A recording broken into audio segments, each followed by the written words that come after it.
Welcome to another episode of Halfway to Nowhere, the original small batch, handcrafted, artisanal podcast about nothing in particular. As always, I'm Nathan. And I'm Jeff. And today we are discussing The Big Lebowski.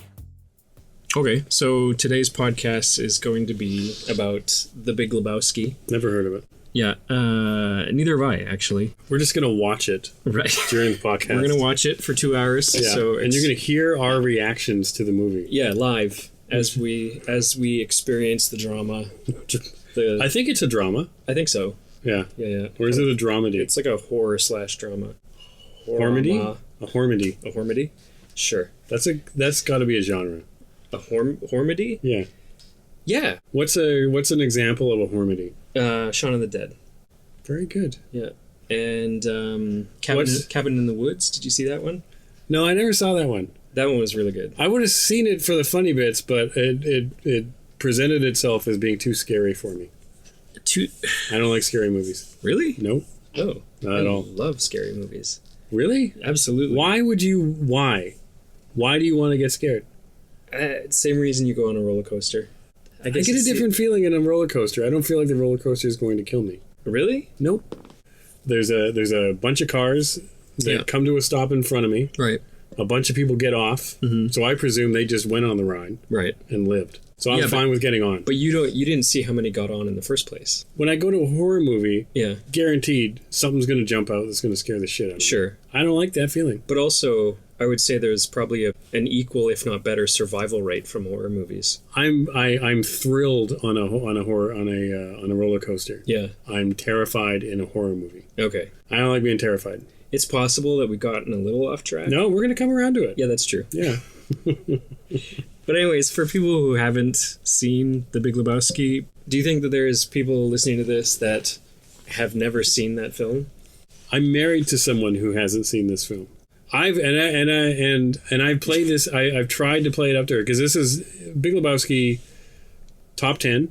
Yes, easy. Top 3. Yeah, for sure. In the top 3. Yeah. Which all circulate all the time, but in the top 3. Yeah, and it will always remain in the top 3. Yeah. Unless something goes terribly wrong. But it's wrong. really hard to do, like when I'm trying to play this up to Angie, to get her into watching it. Yeah. There's nothing I can say that's going to make her, what are you going to say? It's got nihilists. Right. Bowling. That's the thing is on paper it doesn't make any sense. That's the thing. You can't describe it. No. In a way that's going to be appealing. Well, that's when I was trying to figure out how I was going to describe it to the listeners. The only thing I could come up with is it's about the dude and his rug. Yeah. That's basically it. Yeah, the dude, he abides. He abides, and he had a rug that really tied the room together. Yeah. It's like a crime. It's like a noir crime detective-y. It kind of is a bit of a throwback to like the old detective movies. Yeah. Right? It's got a little bit of that. Yeah. The gumshoe sort of thing. A little bit, yeah. Yeah. And then hilarity ensues. Right. So I was watching it again recently, and I wonder, I feel like, and I'm totally just guessing at this stage, I feel like they wrote the character first. They had him first. Yeah. They had the dude. Yeah. They knew that they wanted to create this character. Yeah. The story, the sort of series of events that he goes through came second. Like they just created the character first and then said, okay, what can we do to him? Well, we take his rug. Yeah. And then that basically just spins off into what's the thing? Yeah. What's the thing that we do to him? Yeah. We take his rug. Yeah. So to back it up, The Big Lebowski is a film that came out in 1998, written and directed by the Coen Brothers. If you don't know who they are, please go and watch all of their movies. And to anybody who hasn't seen it, here's what's going to happen when you watch it. When it ends, you're not going to like it. You're just not. If it's anything like my experience with every single Coen Brothers movie, right, most of which are in my top 10, you won't like it. I don't think I've watched one Coen Brothers movie and at the end of it just felt like that was amazing. That's a good point. There are Kubrick, Coen Brothers. Yeah. I had this experience with Radiohead's OK Computer. Yes. There are certain pieces of art that come along and because you can't quite understand it or it's a little bit too different than what you're used to or something about it is done in a way where you don't quite get it. It's like my cartoons. Right. Yeah. Wait. Yeah. So you're putting yourself up there? I'm not saying I'm like the Coen Brothers with my cartoons, but what I'm saying... So it's like Coen Brothers, Kubrick, Coates. All I'm saying... Radiohead. All I'm saying is that when people see my cartoons, the first reaction is they don't like it. They don't like it. Now, I don't get another response after that. Okay, so so you got like the first step. Yeah. Right. But what... I'm assuming that eventually... That if they looked at it again... Yeah. Most don't. Right. But if they looked at it again, they'd see the layers. You have to... It's like an onion. You peel the onion. Right. There's a lot of crying. There's so much crying. Yeah. Me usually just crying about why I can't draw. Right, yeah. No, they're not crying. Anyway, sorry. So, like you say, the revisit to the thing, had to listen to Radiohead's OK Computer a few times before it started to... I was like, okay, I get what this is. Yeah. And it is one of the best albums probably ever made. Yeah. And yeah, the Coen Brothers stuff is like that. They are so distinct in their style. I was watching The Big Lebowski and I was just like, there is nothing else like this. Like, I can't put a finger on something that seems familiar to their stuff. Yeah, it's pretty unique. Everything they do is pretty unique. And they've had like True Grit, I loved. Yeah. Fargo, I love, No Country for Old Men. No Country for Old Men, another one of my all-time favorite movies. Yeah. But what a range that is. Like, oh, yeah. And then to Hail Caesar. Right. And Burn After Reading. Did you see that one? Burn After Reading is one of my favorite movies. Yes. And I was thinking, like, for whatever reason, this scene popped into my head the other day, like out of nowhere. Yeah. And it was Malkovich, who in the movie plays like a washed out alcoholic loser ex-CIA guy. Right. And I forget specifically what happens, but basically he's going to get back in the game. Right. And so there's... Is it the workout scene? There's the scene of him working out so angry. Like, he's just going to, he's fucking back. Yeah. And he's just going to kick ass. Yeah. I'm coming, you fuckers. I'm back, you fuckers. Yeah. And you just know watching it that, he's not going anywhere. No. Like, nothing... Nothing's changed. Nothing's changed. I think he's doing step-ups. Yeah. Yeah. Yeah, and it's so sad. Right. Like, I was watching that thinking, that's so... And actually, there's a thread of those. There's that scene, and then the one other scene that I reference all the time from Fargo, which is William H. Macy cleaning the windshield on his car. Yes. Like, the impotent rage of him, smashing the windshield, the cleaner on the windshield, and then dropping it, and then standing there and going... and then just picking it up and going back to scraping the ice off. That was perfect. Right. It's like getting beaten by an inanimate object. You let loose your fury. Yeah, you've unleashed hell. You've unleashed hell, and it took it. Yeah. And then it's just like, all right. That's it. Yeah. You're nothing. It's bleak, but it's so funny, and that's kind of a lot of their movies. Yeah. The only one of theirs that I can't stand. Can't stand. Yes. A Serious Man. Yep. Yeah. Hated that movie. I didn't watch it, actually. Don't watch it. I bought it from a guy who was getting rid of all of his DVDs for cheap. And I bought it and I was like, Coen Brothers. Yeah. It's got to be good. Yeah. Then I read the description and I'm like, I'm not going to watch that. Nothing good. Okay, here's the synopsis for that movie. Yeah. Nothing good happens and then it gets worse. Right. That's the movie. That's the whole thing. So it's a delightful little romp. It is. I believe we described Schindler's List as a delightful romp last time. Mm-hmm. So yes, that's true. Another one of those. Yeah. Mm-hmm. Okay, so clearly we hold The Big Lebowski in high esteem, but the question that I wanted to ask was why? Why has this film become such a cult classic? Yeah. People didn't get it when it came out. It did poorly by today's standards as far as box office is concerned. But it is one of the most quotable, highly regarded cult classics probably of all time. It really is, isn't it? The dude is as iconic as Han Solo, you know what I mean? He's become part of the popular culture. Yeah.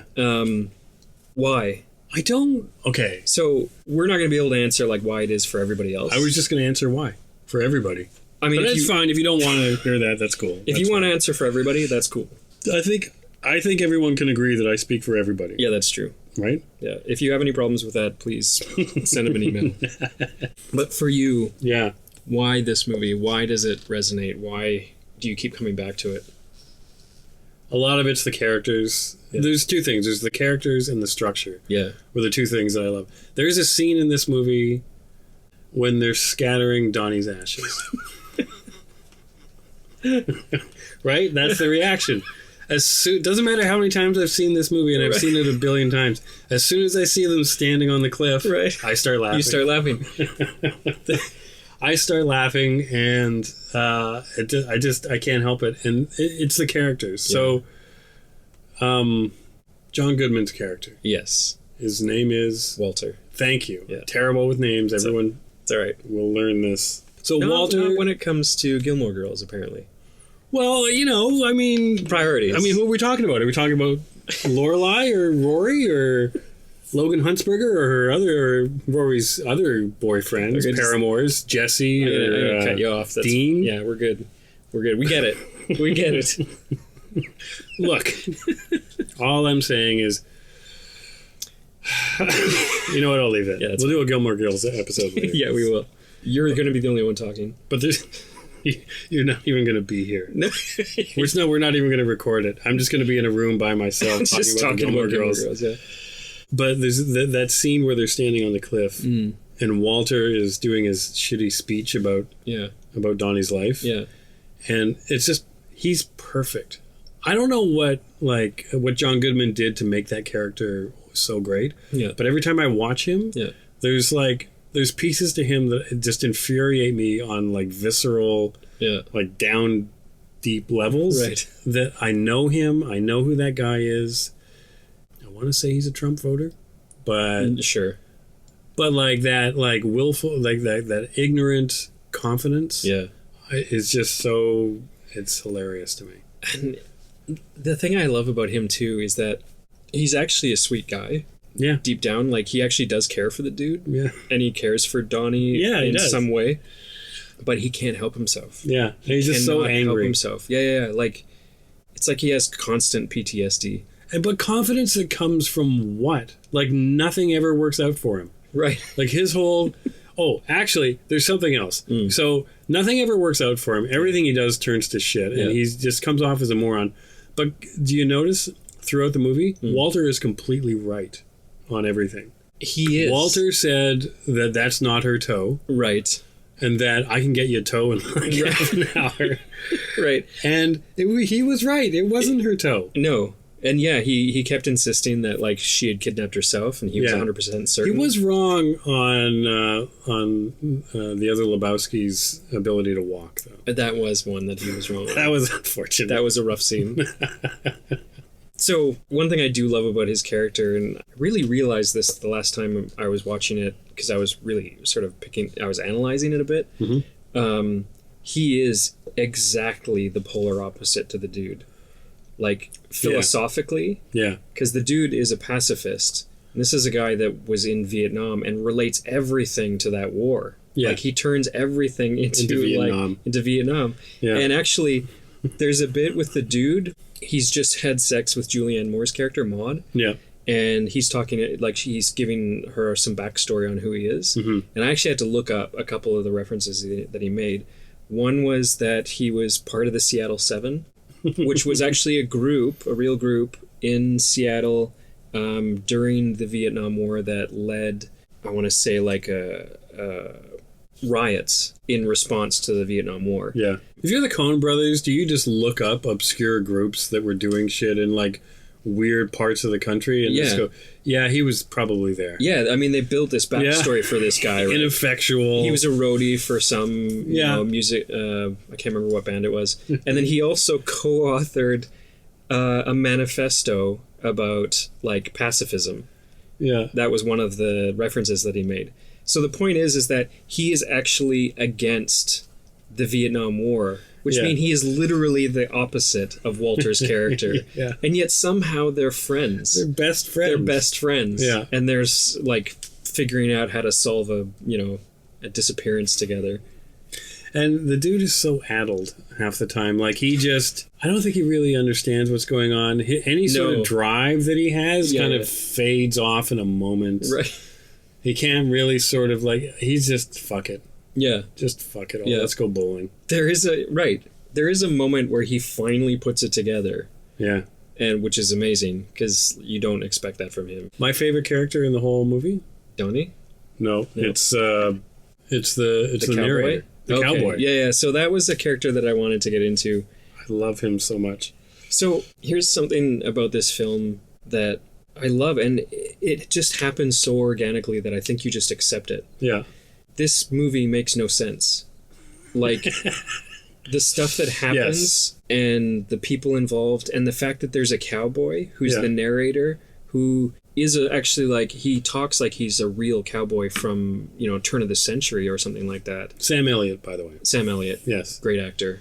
Best mustache in probably Hollywood. The great thing about that character, though, is he gives structure he gives meaning to something that has no meaning whatsoever. No.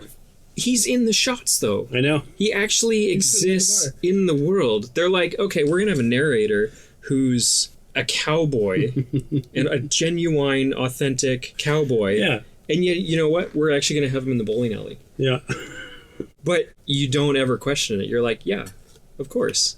Why is he talking to the camera? And there's a weird, surreal, fantastic element to this film that sort of sits underneath the plot and kind of creates this otherworldly experience, like the dream sequences, the music. It's all very almost whimsical. Yeah. Like, it's like a fantastic tale. I read something or watched something about how they were trying to sort of explain The Big Lebowski as a political statement. Really? For the Times. Okay. Like, so there's a lot, the movie's kind of shot through with a lot of, like, the first Gulf War. Yeah. Even Walter talks about it a little bit. And the dude just appropriating the George Bush line that this aggression will not stand. Man. Yeah. Which I loved. And it's like, okay, so maybe that's it. Maybe there's something political about it. I don't know. Like, actually, that part of it I don't really care about. I just love the fact that Saddam Hussein shows up in the dream sequence. Right. Gives him his shoes. Oh, yeah. He's handing out bowling shoes. Yeah. So good. And that's the thing that's, like, there's so much... This film is rich. Like, there's multiple layers. Yeah. So much going on. Yeah. So much little detail. Yeah. And that's why I think that it rewards repeat viewings. I'm trying to think if there's, like, one character in that whole movie who's, like, forgettable or a throwaway character. But Philip Seymour Hoffman, he plays that so well as the other, like, the other Lebowski's assistant. Right. He's so good. I love his discomfort. That laugh that he makes. Chucky's so nervous. Yeah. The other Lebowski is awesome. Yeah. The Big Lebowski. The Big Lebowski? Yep. He's the perfect representation of, like, 1950s corporate America. Yeah. And the pulling your stuff up by your bootstraps and all that kind of stuff. But at the same time, he's, like, apparently penniless. Yeah. And married to Tara Reid. Right. Yeah, he's awful. Yeah. Like, he's actually none of those... Like, he has no integrity whatsoever. No, he's just a shiftless bum. He stole $1 million out of a charity for children so that he could line his pockets. You know, these days that seems kind of quaint. It is. It's adorable. It's only $1 million. It's only $1 million. Yeah, exactly. One little charity for kids? Right. So the narrator. What is it about him that you like? I love the fact that he gives the whole thing, like, he validates this whole stupid story. Right. Like, everything that happens when they cut back to him. Yes. He's just letting you know that everything's on track. Right. This is the story and how it's supposed to go. Yeah. He tells you at the beginning that there even is one. Yes. And then at the end, he just has that little conversation with the dude at the bar. Yeah. And it's just, and it doesn't matter what the dude says. He's like, do you have to cuss so dang much? What the fuck are you talking about? Have it your way, dude. That's it. I love that what does he say? It feels good knowing he's out there. The dude. Yeah. You know, taking it easy for all us sinners. Yeah. That doesn't mean anything. Well, I think it actually does mean something. Really? Yeah. Well, it means something to me. I have never thought... something to me, anyways. What does it mean? So to me, it means that, and this gets into why I think this movie, at least for me, will always be important. Yeah. Is because the dude represents a life philosophy that I think is really appealing to a lot of people. Really?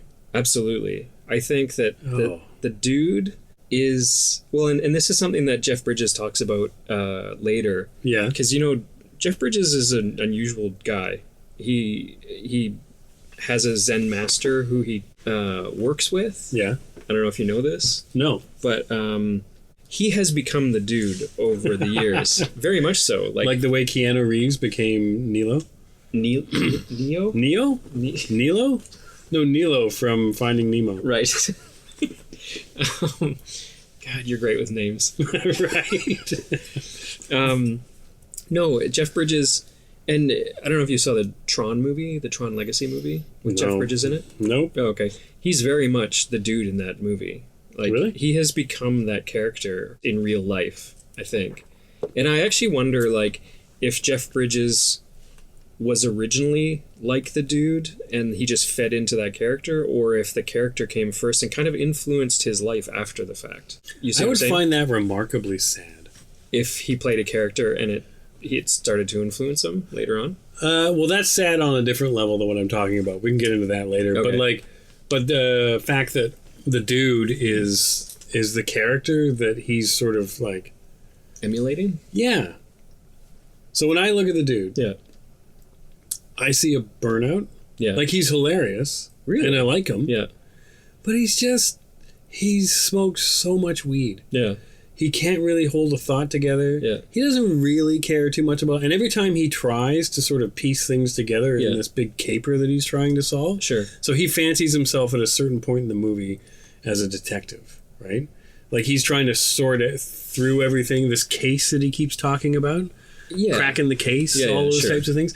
And he keeps trying to string things together to sort of... And then he just sort of runs out of steam all the time. And he never really, like... He can't figure anything out.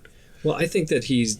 Like I say, Walter is right more often than he is. Oh, yeah, for sure. Yeah. But I think the thing about the dude is that, like, he's not... How do I say it? He's so zen that he actually just doesn't care. I don't think he's zen. I think he's just, like... He just smokes too much weed. No, but that's part of being zen, I suppose.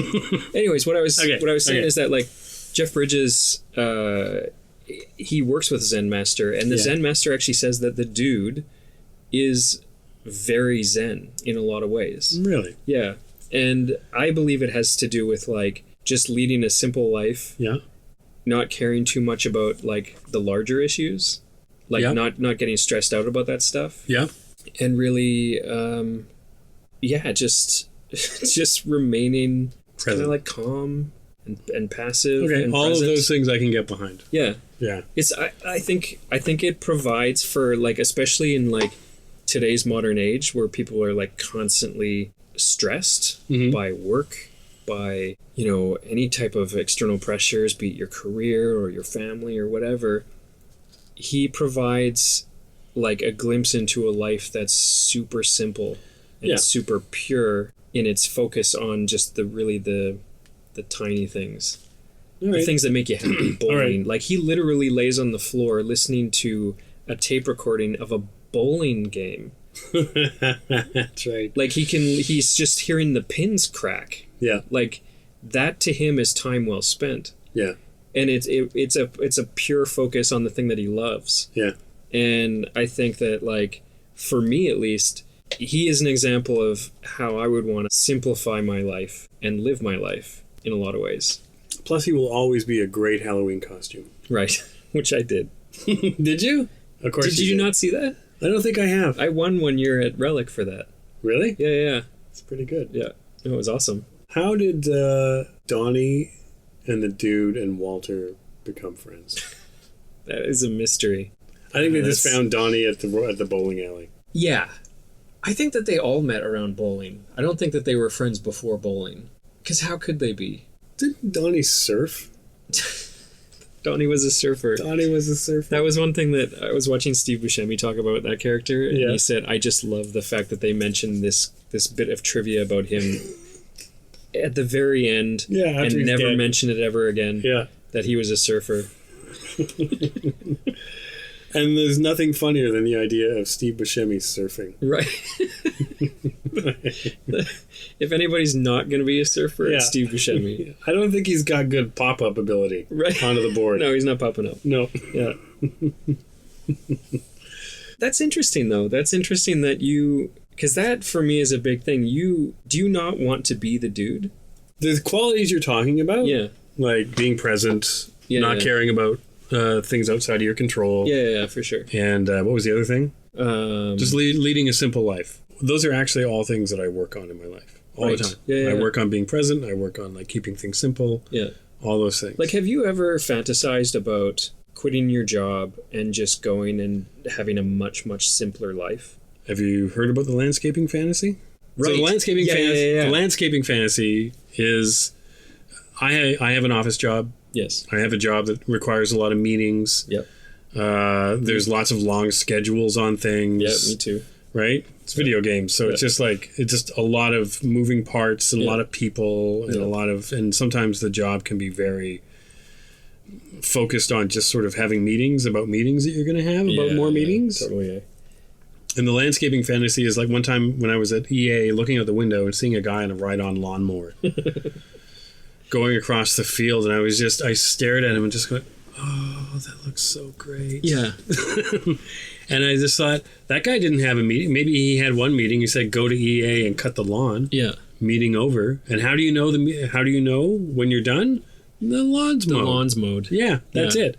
And so I fantasize sometimes about being a landscaper. Yeah. Or like just having a really clean, simple, like less complicated life. I don't think my life at this point, my life has been much more complicated than it is now. Yeah. And I think my life now is like pretty much where I want it to be in terms of like levels of complication. Yeah. But it is always good to have reminders because it's easy to get. Like we're all, I think like you're saying, like it's really easy to pile stuff onto it and make it way more complicated than it needs to be. Yeah, absolutely. Yeah.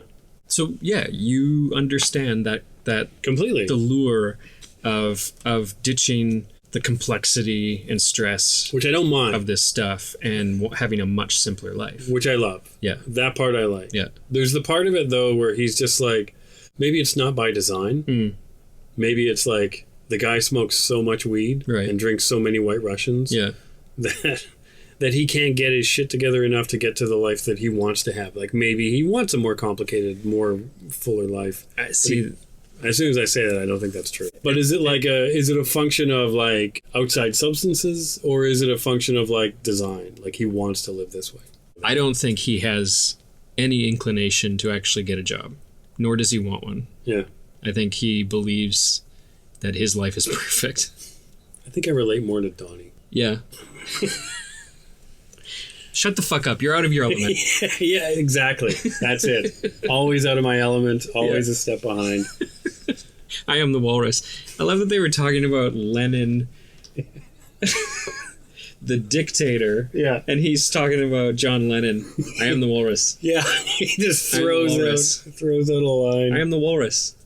I don't know with the Coen Brothers, like if everything is like, if they're so tight to the script that they have to, like you can't stray, you can't improvise. It's interesting that you brought that up because I was watching the actors talk about that. Yeah. Just recently, and their scripts are very specific. Really? Yeah, like according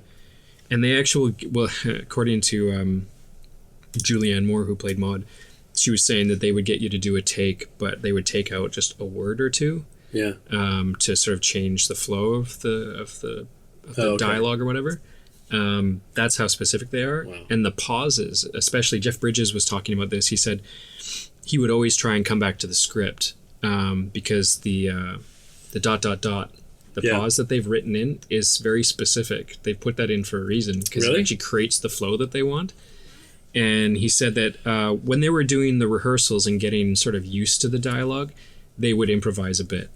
but when it came to actually shooting it, you shot the actual dialogue. Yeah. I mean, he said that they were always, the air on the set was very free, that you could try stuff.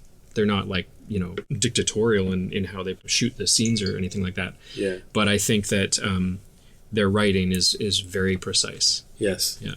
Yeah, they seem like they're pretty controlling. Like the Wachowskis were the same way. The Wachowskis would actually like storyboard out every single scene and basically shoot the storyboards. Right. Yeah. Maybe it's like control-y freak brother directors. Yeah, maybe there was a secret Kubrick that we didn't know about.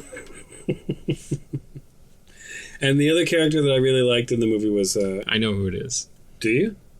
It's Jesus. No, he's easy. Everyone loves Jesus. It's true. Jesus is awesome. But that's not who you were going to go with. No. Oh, okay. I was going to go with DeFino. He was the detective who was following Lebowski in the... He had like one scene. I know. So what is it about him that you love? I love that actor so much. I have not seen him in much. I think I've seen him in I know. a He's couple like bit a parts. character guy, and he's popped up here and there, but he's just ridiculous. Right. He's awesome. Yeah. And he just totally takes Lebowski seriously as a detective, right. Which I think is the part where he starts to buy into like, oh, maybe I am a detective. That's the thing, is that I think that like the dude trying to do anything other than the dude things, bowling, smoking weed, and drinking White Russians, and it fucking just goes pear-shaped really fast. Like, he's not built for anything else. Yeah. He does those things very, very well. Yeah. And so when he tries to actually, like, solve this, problem, you can see how stressed out he gets. And he's a pacifist. So he's clearly not meant for that type of complexity. Well, my favorite line was, "Where's the money, Lebowski?" And he's got his head in the toilet. Hang on, I think it's down here. Let me take another look.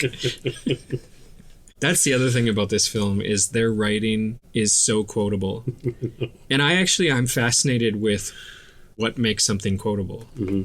Like, do you have any idea? Like, why is something quotable? That's a great question that I don't have the answer to. Yeah. I'm the worst person to ask because, like names, I can't remember quotes from movies half the time. Really? If you said a bunch of lines from The Big Lebowski, I'd remember them, obviously. Yeah. But I'm not like a big... Oh, I love quotes. It's so hard for me to remember the lines from things. I somehow edit quotes into my vernacular. Really? Constantly. I would love to be that guy. Oh, really? Yeah, it would annoy the shit out of everybody around me, but I would love to do that all the time. I made a friend over a quote. Really? Yeah. Instantly. Instant friendship. It was me and two other guys that I was working with. We moved to Seattle. We got an apartment together, just out of necessity, because it was a brand new place. We didn't know what we were doing, so we all got an apartment together. And that's how the movie Singles was born. That's right. That's right. Yeah. It's all based off of us. Still waiting for my royalty check. Yeah. So far, no luck. But we were having one of our first dinners, and one of the guys, Joe, had just gotten a haircut. And the other guy, Mark, said, "Damn, baby, what'd you do to your hair?" And I immediately went, "Ghost." And he was like, he was blown away that I recognized this random quote that he threw out. And instantly, we were best friends. Really? Just like that. Did you guys watch Ghost together? Yeah, it was beautiful. We took a pottery class together. That'd be awkward. Yeah. I was the one doing the pottery. He was the one behind. He's in behind, so you're the little spoon. I was the little spoon. Yeah. I got uncomfortable. My other favorite thing in this movie was not Jesus is awesome, obviously. You're right. It's an easy pick because he's amazing. But the best part of that for me, or one of the best parts, was their choice of his bowling partner. The squat, crew-cutted, fat little white guy. Like from a visual perspective. Yeah. It was genius. It was... Totoro is long and thin. Yeah. And they created this opposite for him. And they didn't do the easy thing like a Hispanic guy or anything. Nope. He's just like your middle America white guy. Yep. Who never says a word. Right. Just, he's backup. I actually really like the scene where Totoro comes over And Jesus comes over like just livid about them taking a day off for Shabbos. And the little squat white guy's trying to hold him back. Yeah. It's hilarious to watch him try and do that. It's so funny. But Totoro, man. Okay, so the introduction of Jesus. Yeah. One of the best character introductions. Yes. Hands down in any movie. That the timing of the music, which is a Latin version of Hotel California. Gypsy Kings. Was it the Gypsy Kings? Yeah, nice. You love them and you don't even know it. I didn't even know it. But like all these shots, and apparently Totoro was like, he knew that because it was such a small part that he was going to go a little bit bigger with it. Yeah. But he said all of the stuff that I tried on the day, I tried like some ridiculous shit. And not thinking it would end up in the film, like the licking of the bowling ball, that little bit. Yeah. And he described it as like getting to the crotch of the character. He said that, yeah, they used everything. They used every little bit that he put in. And apparently he brought a lot of it. He grew out his goatee. He put the hairnet on. He had the little pinky nail painted. That was all his stuff. And they loved it. Really? Yeah, that was all him? That was all him, yeah. Do you know that I've read things talking about them doing a movie based on that character? He talked about it in the interview that I saw recently. He actually wants to do a sequel with that character. I really, really, really hope they don't do that. I really hope they don't do it too. That would just wreck it. Some things are just like, it's enough. It's lightning in a bottle. Yeah. There are certain, it's like a chemical reaction. Mm-hmm. Like all the pieces have to be there for it to work. Yeah. And if they're not there, it won't work. Yeah. It was like Joni Loves Chachi. Come on. No. You've seen Happy Days. I am aware. You are aware of Happy Days? I am aware of Happy Days as a thing. But you've never watched an episode? No. I think that's a lie. You must have seen it. It was on after school every single day. I saw the Weezer music video where they were part of Happy Days. That's what I saw. 7 years, man. Do you remember? You don't remember at all. But back then, it's like anytime there was a successful show, there was a spinoff. Always. There was Joni Loves Chachi. Happy Days Alone. That was a show? Joni Loves Chachi? Yeah. Oh. Yeah. So off Happy Days Alone, there was Joni Loves Chachi, Laverne and Shirley. Yeah. I believe Lenny and Squiggy had their own show for a while. Squiggy. Squiggy was the prototype Jesus. Was he? Yeah. Wow. Everybody Google it right now. Proto-Jesus. Proto-Jesus. That's right. Oh, that's right. Man. One thing that... okay, so I wanted to talk about bowling. Yeah. It's not a sport. No, it's not a sport. Well, it is to the people who play it. Yeah, but that's anything. Yeah.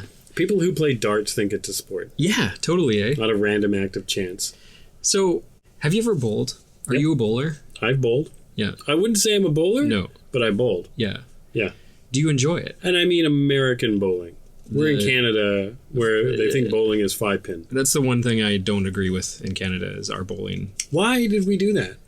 I don't know. It feels like kids bowling. That was unnecessary. Is it tied to the Timbit? I don't... The smaller donut. I don't therefore understand. The smaller bowling ball. Did we think we were perfecting bowling? No. I think we could combine skee ball with bowling. Was it like low self-esteem? Oh, 10 pins is too hard for us. Maybe we should do 5. We don't want to step on any toes here. Or maybe it was just like, we need to change it up. 10 pins? 5. Let's make it 5. Is that what we were doing? Maybe that's what we were doing. Yeah. Huh. It's bowling, but Canadian. Right. Anyway, yes, I've bowled. They've got the eagle. You know what? Beaver. Beaver. It's like a land eagle. Right. Same thing, really. It's a noble ferret. It's right. Industrious. Do you enjoy bowling? Do you get what those 3 characters love about it? Okay. Like, does it hold any of that? So when I've bowled, it's been fun when I was drunk or drinking. When drinking was a part of the bowling experience. Right. So you get a pitcher of beer. Yes. And you're bowling and you're chit chatting and stuff. Yeah. Great. Yeah. It's kind of fun. Mm-hmm. If you're not drinking, not so much. Bowling's not fun. I would actually argue most sports aren't fun if you're not drinking. Oh. No. No. Jesus. There's no fun. It's no fun to watch any sport if you're sober. I'm not saying watching, I'm saying playing. Okay. It's no fun to play sports sober. Nope, that's not true. Okay. Yeah. I was just throwing it out there. Yeah. Anyway, and I've bowled, and it's like after a while it gets very tedious. Right. But I get it. Like it can be fun, you know, team outing type of thing. Do you actually have any like recreational pastimes? Motorbikes? Okay, that's something. Yeah. Yeah. And those are pleasurable when you're not drinking. It's way more fun when you are. I'm sure it is. It's more interesting. It's definitely more of a challenge. No. Yeah, of course. Yeah. No, I like riding. This is turning into my Tinder account or something. Right. I like motorbikes and long walks on the beach. Yeah. Not so much bowling. Not so much bowling. But no, I enjoyed bowling a couple times. Yeah. You seem like a bowler. Okay, why do you say that? I don't know. What is it about me that makes me a bowler? I think you've got the hipster thing going on, but you did grow up in the suburbs. Yes. I think that's it. Okay. That's enough reason. Right. Yeah. Hipster grew up in the suburbs. Yeah. You've got a lower center of gravity,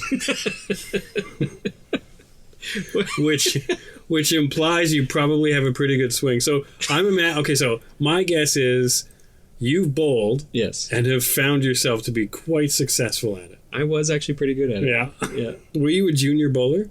No. Okay. No. I have an affinity for bowling because I did it with my dad for a while. That's what I was gonna say. Yeah. That your dad bowled and you bowled with your dad. Yeah. He had he was probably really good, right? He was good. Yeah. He was good. Yeah. Yeah. He had a league that he was part of for a little bit and asked if I wanted to go, and I joined up and we did that, and we had the sort of routine, the father-son routine of. Did you have your own ball? No, I considered getting my own ball, but never got there. But yeah, there's something about, and it's actually very similar to hockey, which you tried and didn't enjoy. Failed. There's a moment preparing for a hockey game. Yep. When you've got all your gear on, you went through the wangs in the change room, and now you walk out and they're still zamboning, doing the cleaning the ice, and you get to stand there and just look at the ice surface, and it's the sound of the empty space, plus the sound of the zamboni, plus the sort of smell of the sort of like fresh ice, and the sort of anticipation of the game that's about to happen. There's something very comforting about that. I don't know what it is. Yep. And bowling has the same thing. The sound in the bowling alley. Yeah. And the sort of the smells of the bowling alley, the shoes, the crap that they put in the shoes. Like there's like sort of it's an experience to be in that space. And I think it's like it captured something like from you and your dad, right? Yeah. So it captures that. Yeah. Like, I wouldn't like a hockey rink. Right. At all. No. If I hadn't spent so much time in them taking my kid to hockey. Right. Like, that was the thing. Yeah. So there's an association. There's an association there. Yeah. But you get that, right? Totally get that. Yeah. Like, if you go into a hockey rink now, I still get the same thing. There's that feeling, right? Yeah. Yeah, it's like a nostalgia thing. So I get bowling. Like, I get why they used bowling as the everyman's game. Because you don't have to be an athlete to play it, to enjoy it. Yeah. Like, and that's why I was like, is it a sport? Well, not really. But to the people who play it, it is. It's like golf is not a sport. It's an accessible sport to everyone. Right. You know what I mean? Like, you don't have to be an athlete. It's a pastime that you could get away with calling a sport. Sure. Yeah, exactly. Yeah. I have to physically throw the ball down there. Yeah. Technically. Actually, I think one of the first times that I went bowling, I drank a lot. I remember it was like a night out. I was in my 20s. Right, we all went out. We went bowling. Yeah. I think we bowled for a long time, and I was ridiculously sore the next day. Like, right? Yeah. Yeah, you actually had to do stuff. I had to do stuff, and it hurt. Right. I like when you try something new and the next day your ass hurts for some reason. Like, why the ass? Like, how? I didn't know I was engaging that while I was... I didn't know I had one. Right. And that's why. Yeah. Because I never engaged the ass. No, yeah. It's an important aspect in life. Just engage the ass. Engagement. Once in a while. Mm-hmm. Oh, one thing that I do love about the film that I noticed again recently as I was watching it is, and do you know the writer Aaron Sorkin? Love Aaron Sorkin. Great stuff, right? Yep. One of the Did Aaron Sorkin write the No, Big he Lebowski? didn't. No, oh, God, that would have been amazing. I think it's Ethan that does a lot of the writing. Joel does a lot of the directing. I mean, I think they probably share duties. Mm-hmm. But one thing that Aaron Sorkin does in a lot of his writing is he runs, especially in group scenes, he'll run multiple conversations on top of each other. Yep. And it's actually a lot of fun to watch people bounce back and forth between conversations, like two different conversations. Ugh. They do that all the time between Donnie, Walter, and the dude when they're having a conversation. There's like 2 or 3 conversations running at any given time. Like Walter's talking about one thing, mm-hmm. the dude's talking about another thing, and Donnie is in the background trying to keep up. Yeah. And there's like 3 threads going, and they're cutting in between each one in the flow of dialogue. That is just delightful to watch. Yeah, and so stressful. It's almost manic. Like it's actually slightly unhinged, and you're just trying to keep up. Yeah. Even when you've watched it several times, watching those scenes is still slightly uncomfortable. The fun thing is to watch one character through that. So if you just watch Donnie, he doesn't really say much. Yeah. But he'll throw something random in. Right. Into the middle of it and then step out again. Yeah. And then he'll go in again. Yeah. And the one who's doing the most work is always Walter. Always. He's managing everything. He's yelling at everybody. Yeah. I like there's one moment where... Because his default response to Donnie is shut the fuck up. Yep. Like, I don't want to hear it. You are nothing. But there's one time when Donnie comes over and he's like, they posted the new schedule and he's shut the fuck up, Donnie. Wait, what did you say? Yeah. Like, his initial response was to tell him to fuck off. But then he realized, you actually have information. Donnie opened his mouth. Right. That's the default thing. And Donnie doesn't care. No, Donnie doesn't care. It never gets to him. No. He never gets mad at him. The Coen Brothers were saying that you can watch Steve Buscemi's performance in the background, and on his face is written the entire scene. Like he's reacting to everything that's happening. Yeah. So you can actually watch the scene develop on Donnie's face just by watching it. Okay, so did you see this when it came out? No, I came to it late. And what was your reaction the first time you saw it? Do you remember? I don't remember. I don't remember a time when I didn't love it. I'm gonna just cop to the fact that probably the first time I saw it, I didn't like it. Sure. Or I didn't like it very much. Yeah. And the only reason I ended up liking it was because I saw, like, it just became a thing. Yeah. And I probably went, I'm going to watch that again. And I went back to it, and I liked it. And the more I watched it, the more I loved it. Yeah. And I think that's the most cult classics do that. They have that sort of long, they're like a wine. They just keep getting better and better as they age, right? And you can never really predict what film is going to become a cult classic. It just, I mean, it's... So why do they get to keep making movies? Because this one didn't do very well when it came out. I don't know how many of their movies actually did well when they first came out. Like, I think they just keep making cult classics. Well, okay, so to be fair to the movie, it cost $15 million to make. It made like $47 million. Okay, so it made money. So it made money. I mean, that's $30 million. That's not nothing. Yep. But it, by today's standards, it's pretty poor. Yeah. They make $50 million. They make $100 million in their first weekend. Yeah. A lot of these movies, and if they don't have returns of 10-1 or 20-1, they're failures. I'm familiar with all this. I watched Entourage, so perfect. I get how it works. Exactly. Yeah. That's exactly how it works. Base everything off of the Entourage. I'm actually watching it right now. Really? Yeah. Why? Because I'm out of everything else to watch. Really? Yeah. I could probably give you something. Give me like a series to binge watch that is fun to watch. Oh. Not depressing. Okay. Can't. Yeah. Nothing that I'm going to have to really pay really close attention to. That's the whole point of watching something. Is that you actually have to pay attention to it. Did I tell you I watched the Gilmore Girls? Yeah, that's background, right? Yeah, it's background. Yeah. Entourage is kind of background. Is there anything, this is an aside from The Big Lebowski, but is there anything today that you give your undivided attention to? My beautiful wife, Angie. All right. You hate it. You hate it when I express love for my wife. No, that was just, that was like giving your teacher an apple. That's all that was. I was like, well, yeah, obviously, you fucking brown noser. What? No, it's true. Yeah, no, okay. That aside, any media that you give your undivided attention to, or is it always split between something else? Oh, I find right now everything it's so split. Because when I'm watching something, generally, like Game of Thrones, I will watch. Everything else goes away. And like, does the device go down? Yeah. Really? Nothing. I don't do anything. Wow. I just watch that. So that's something. That's something. Yeah. I still can't remember any of the names. No, of course not. No, but I do watch it. That's good. Yeah. So that's a thing. That's a thing. Yeah. Movies, like if I go to a movie, then obviously I'm like locked into that. Because you're actually not allowed to. But at home, generally what I want to watch is something that I can have on while I draw. Right, yeah, exactly. So I draw a lot. It's background. At home, and it's kind of background stuff. Yeah, I do that at work. Do you not get anxious when you watch things for too long? I start to freak out a little bit because I feel like I would rather make stuff than consume stuff. And when I feel like I'm consuming things too much, I got to make something. Yeah. This is a little dark, but I think that anxiousness gets more intense the closer you are to death.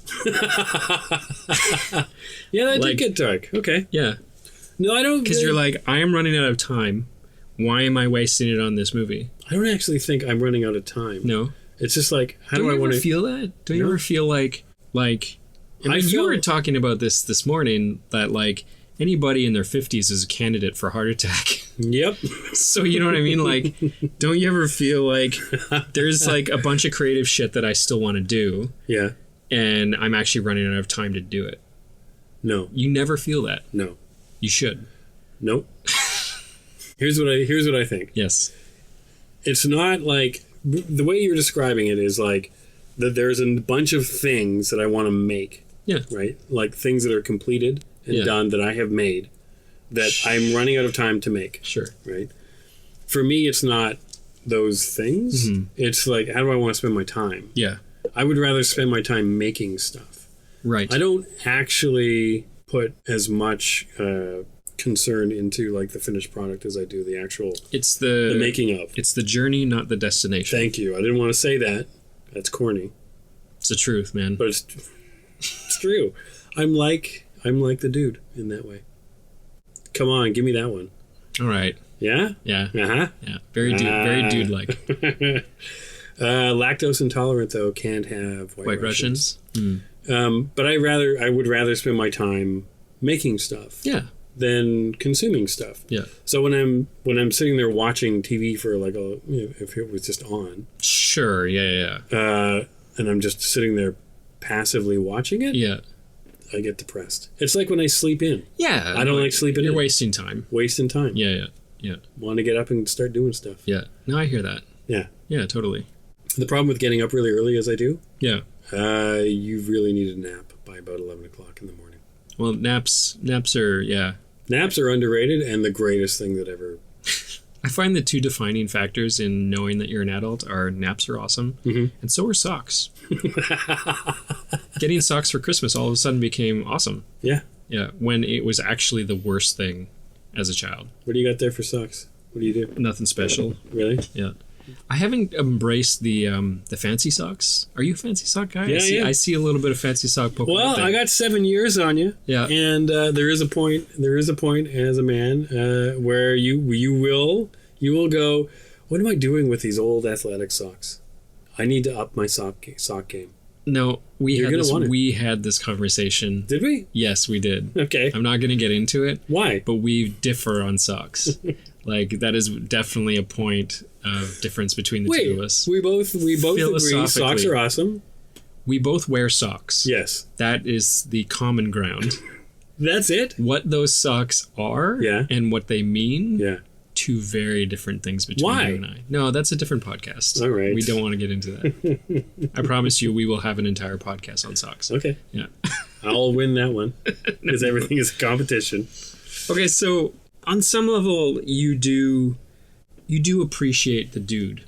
I do. I absolutely do. Yeah.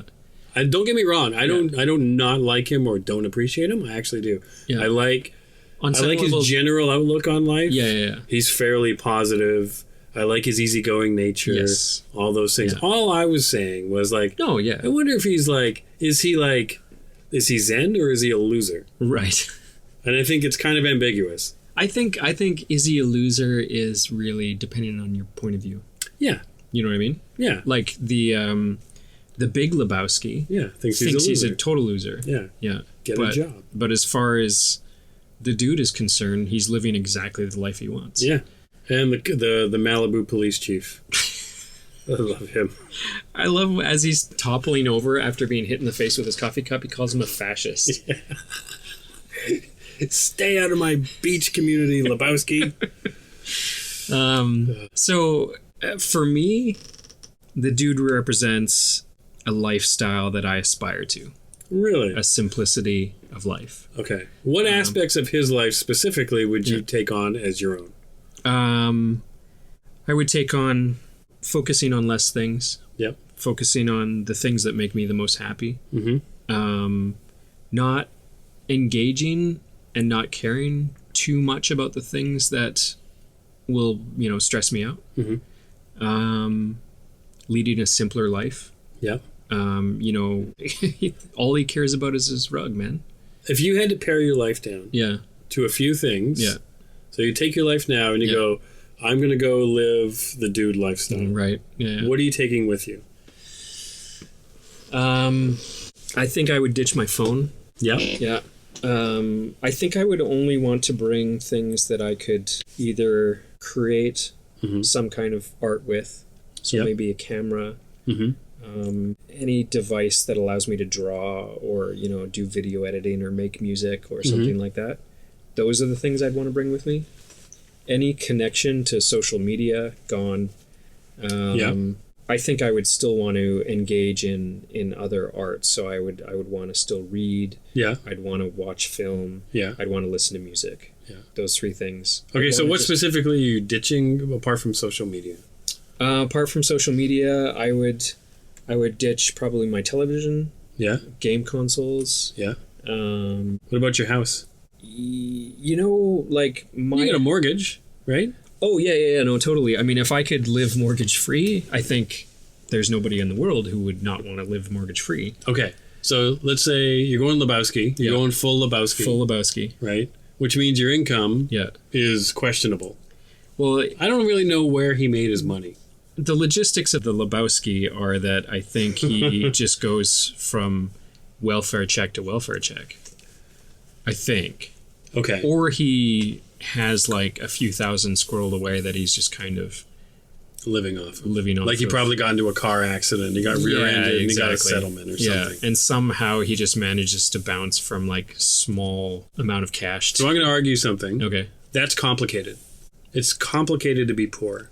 I've been poor, and it's complicated. Your life just gets a little bit harder. He's comfortably poor.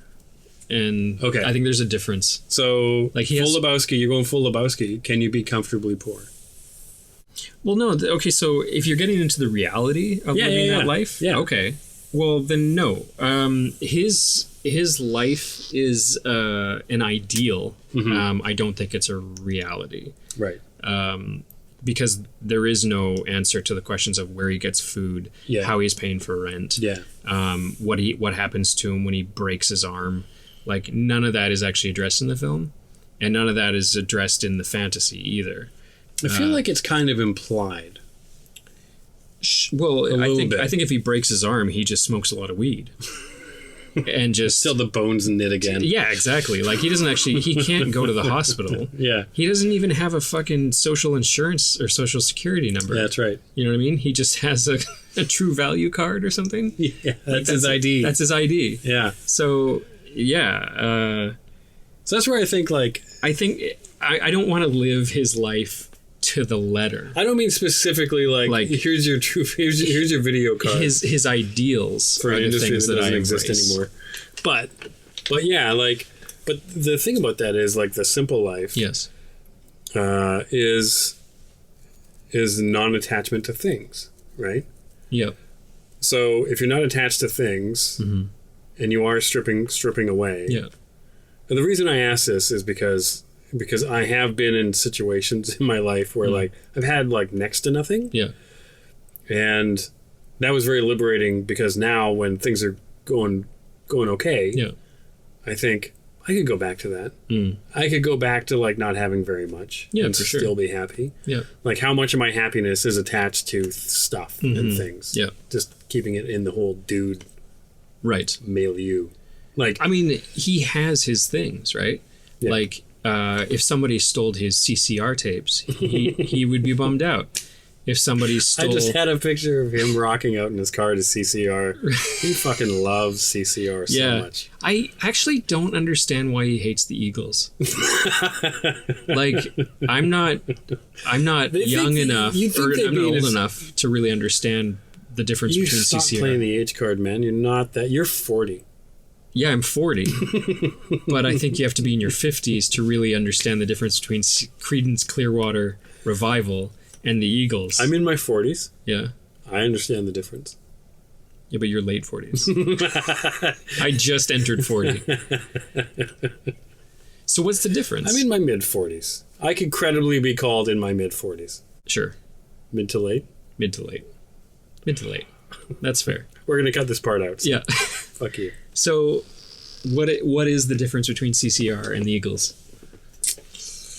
Why does he hate the Eagles? Well, I don't understand why he hates them, because I think they'd be in his wheelhouse, because they are right? Like, they're super easygoing. Yeah. Right? They're a little bit mellow. Hotel California. And it's not the country thing, because CCR had a real country kind of a vibe going on. So I don't really understand why he doesn't like them. Yeah. But I think that's a nice little hitch they put in there. It is. Just to give him like, he's not exactly what you'd expect. Right. He hates the Eagles. Right. Didn't see that coming, did you? Yeah. And I love that the cabbie tosses him out of the car for playing. Yeah. He's like, could you just change that? I've had a rough day, man. He's like, get the fuck out of my cab. Yeah, so if you're going to live the dude life, like, what would you take with you? It would just be like art, you know? It would be access to the ability to create, be creative, and to experience the forms of art that I enjoy, which is movies, films, and I just said movies and films. It's movies, films, and cinema. Yeah, those are my top three. And flicks. And flicks. I love flicks. Ooh, and talkies. Talkies. Those are my favorites. Yeah. No, movies, books, and music. Yeah. So those. Yeah. Plus the outlet to actually create.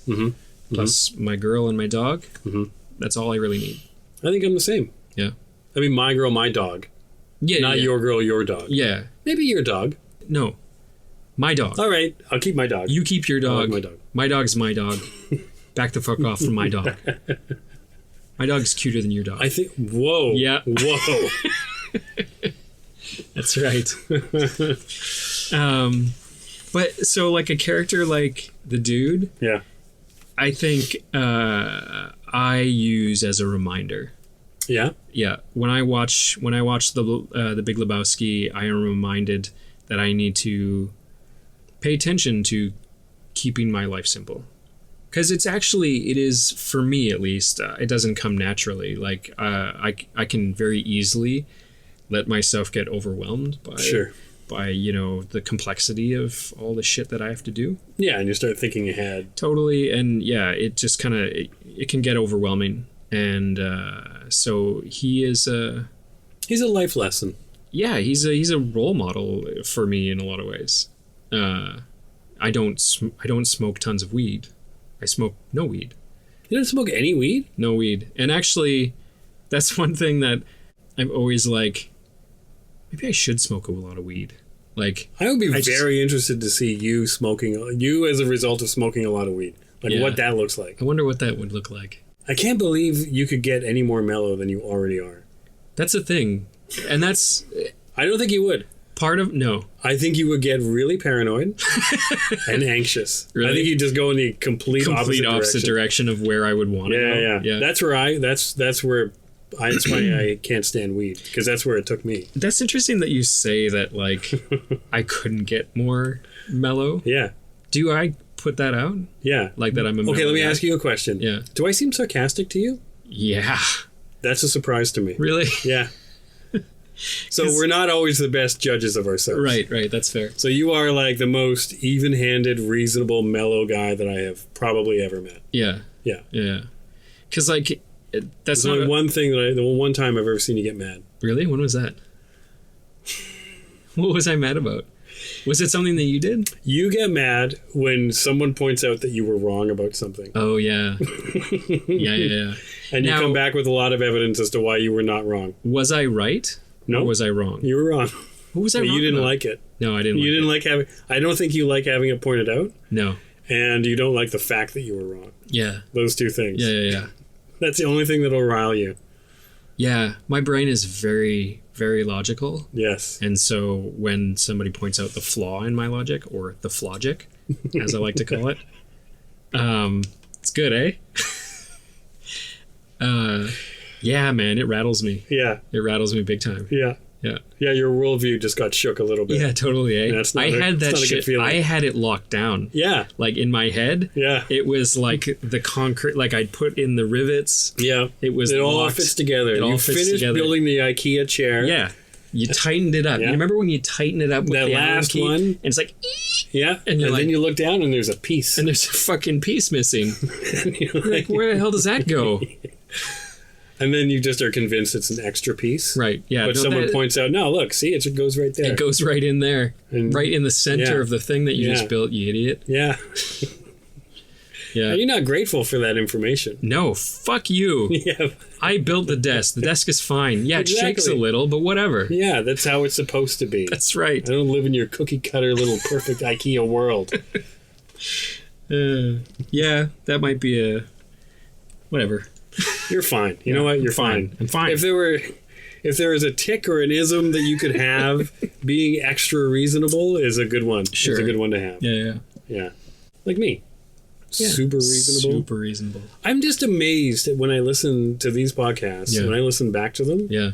I'm amazed at how unreasonable and like off the handle I sound compared to you. A little bit. A little bit. Point of comparison, right? A little bit. Yeah. Out there in the world, Yeah. you're probably like around the middle. Oh, I'm a steady rock. A steady rock. Yeah, well, that goes a little far. A little bit far. But next to me, next to you, yeah, you are batshit crazy. I'm Gary Busey next to you.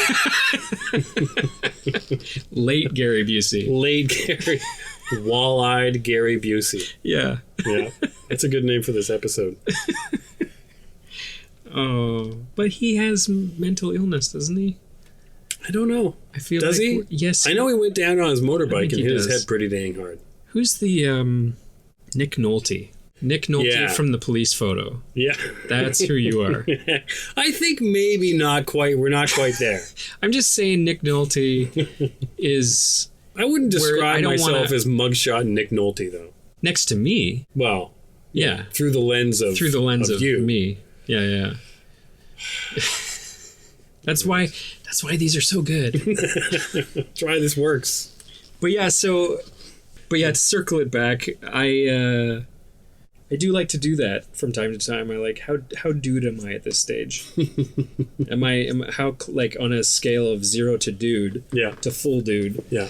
You know, where am I sitting? Yeah. And if I'm at like a 3 or a 4, I have to like, whoa, okay. 10 being the most dude? Yeah, 10 being the most dude. If I'm low on the spectrum, I'm like, whoa, everybody stop. Where do you think you are? Right now? Yeah. I'd say, I'm on vacation, so my dude level is fairly high. Yeah. I'm at about a solid 7. Oh, are we talking the sliding dude scale day to day? Or are we talking like how dude are you on this day? Or are you talking about your life in general? Well, at any given point? I measure it day to day. Okay. Yeah. I don't really have like, I'm at a 9 and I will be at a 9 for the rest of this year. No, but I mean like the way that you're living your life. Yeah, right now. Yeah, I'm at about a. I feel I'm at about a 7. I was gonna say you're about a 7. Yeah. Yeah. Yeah. Now, obviously, like full dude. Yeah. Like a 10. Yeah. Is unemployed. Yeah. So I don't think I'll ever reach full dude. Not to get too deep about it. Yeah. But I think like there's a lot of I've read a lot about Taoism. Yes. Right. Yeah. And they talk about like the attachment to things. Yes. And to reactions, and there's a lot of people that I've heard are sort of like speakers who are sort of in that area. Yeah. And they talk about like if you're going to really go full dude, yeah, it's like you don't give a shit about like what anyone thinks of you. Yep. So you don't mind looking like a fool. Yep. You have which I aspire to. Yeah. Yeah. Don't care what anyone thinks about anything that you say. You are just truly and fully 100% who you are. Yeah. No attachment to things. Yep. No attachment to other people. No, that one I don't agree with. No attachment to other people? Yeah, because I believe that goes against our biology. Yeah, that one's a tricky one to me. Like I get it there is a certain point. We're pack animals. There's nothing wrong with that. No. But there's like interdependence and then there's like codependence or like me sort of assigning you responsibility for my happiness, I think is what that. Oh, yeah, for sure. Like, no. Like I need that person to be happy. Okay. Yeah. Right? No, yeah, I get that. Yeah, I get that. Yeah. Yeah. I think that the other person can enhance your happiness, add happiness to yours, but I think you should be happy on your own. Yeah. Yeah. Exactly. Yeah. Yeah. So that'd be the 10 full dude, like no attachment to any of those things. Yeah. That's like that's a hard. Yeah. That's a hard 10. Oh yeah, that is a hard 10. Yeah. I mean, that's like living in a mountain, Yeah. wearing a red robe. Or by the beach. Yeah. Man, the beach fantasy. I know. Is like a constant for me. I know. Yeah. Like day to day, I'll be in a meeting having that fantasy. It's on my fucking phone. It's my desktop on my phone. The beach? This beach right here, which... Can I just say, like, this just reminds me of one of my other favorite scenes from the whole movie where the dude is trying to keep people from entering his house by nailing down the piece of wood and the wedge so that no one can open the door, and then not realizing the door opens out. The other way. And that... So there's a bit, a Louis C.K. bit where he talks about his stupidity lands him in the area where he has just enough intelligence to analyze a situation, but not enough intelligence to understand it. Yeah.